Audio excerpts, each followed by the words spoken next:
بچہ جنے 6 مہینے سے کم مدت میں، یعنی وہ اسقاط نہ ہو بلکہ وضع حمل ہو۔ اسقاط یہ ہوتا ہے کہ بچہ گر جائے، اب اس میں بچہ شیپ تو بن گیا ہے لیکن وہ بچہ زندہ نہیں آیا، وہ زانیہ قرار پائے گی، وہ زانیہ قرار پائے گی 6 مہینے سے کم مدت میں، ٹھیک۔ اور اس کے بچے کا نسب اس کے شوہر سے ثابت نہیں ہوگا۔ پھر دوسری صورت یہ ہوگی کہ تو وہ زانیہ ہو جائے گی اور اس کا نسب اس باپ کے اوپر یہ پابندی نہیں کی جائے گی کہ بھائی تو اس کا باپ ہے۔ جب ثانیہ یہ ہوئی تو کلیئر ہو گیا معاملہ۔ نمبر 2، جو عورت نکاح کے 6 مہینے بعد یا اس سے زیادہ مدت میں زندہ سلامت بچہ جنے، اس پر زنا کا الزام محض اس کی ولادت کی بنیاد پر نہیں لگایا جا سکتا۔ جو عورت نکاح کے 6 مہینے بعد یا اس سے زیادہ مدت میں زندہ بچہ سلامت بچہ جنے، اس پر زنا کا الزام محض اس کی ولادت کی بنا پر نہیں لگایا جا سکتا۔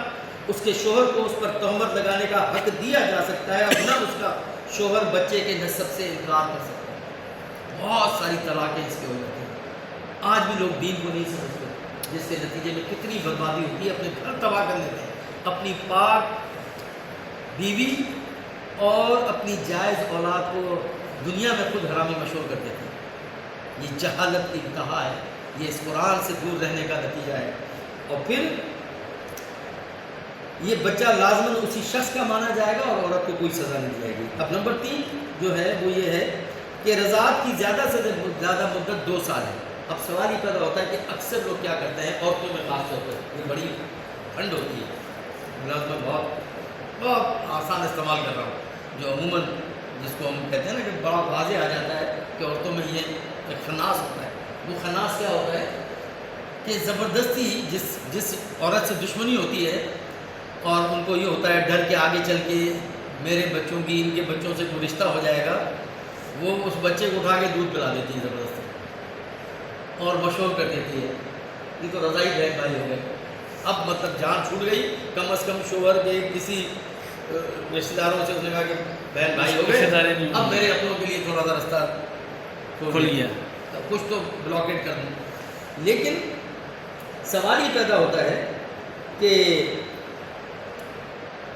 اگر اس نے اس بچے کو 2 سال دودھ پلا لیا ہو، دودھ تو پھر بھی آتا ہے، چھڑایا جاتا ہے، دودھ چھڑایا جاتا ہے تو وہ خود ہی آہستہ آہستہ خود ہی بند ہو جاتا ہے، کیونکہ اللہ کا نظام تو دیکھیں کتنا شاندار ہے۔ یہ کبھی غور کیا ہم لوگوں نے کہ بچہ ماں کے پیٹ میں ہے، آنے کی تیاری میں ہے اور دودھ پھوارا کر کے نکلتا ہے، ماں کا دودھ پھٹ کے نکلتا ہے۔ آپ دیکھیں اکثر عورتوں کی یہ جگہیں گیلی ہو جاتی ہیں دودھ نکلنے کی وجہ سے۔ وہ میرا رب کہتا ہے کہ رزق اپنا لے کر آیا ہے، آگے رزق لے کر کیسے رزق آیا اس کا، کیسے دودھ نکل رہا ہے۔ اور جو مائیں صحت مند ہوتی ہیں اللہ نے ان کو دودھ میں وافر دیا ہوا، دھاریں نکلتی ہیں دودھ میں، بے چین ہوتی ہیں اس بچے کو پلانے کے لیے خود، اور اگر ماں نہ پلائے تو اس کو تکلیف ہوتی ہے، اینٹھن ہوتی ہے اس کو۔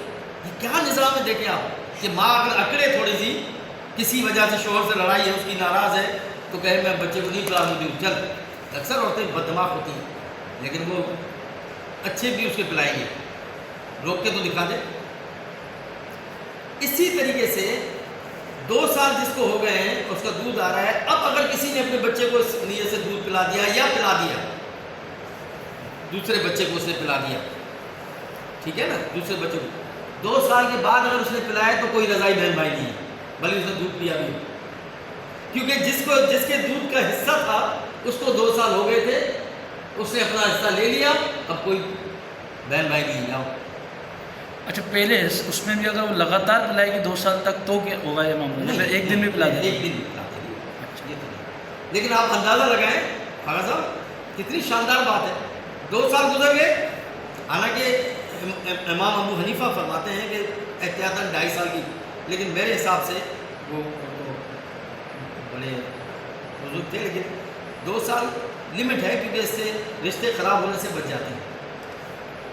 اور پھر اس نے کہا کہ جی چلیں بند کریں ابھی، جی ہیں جی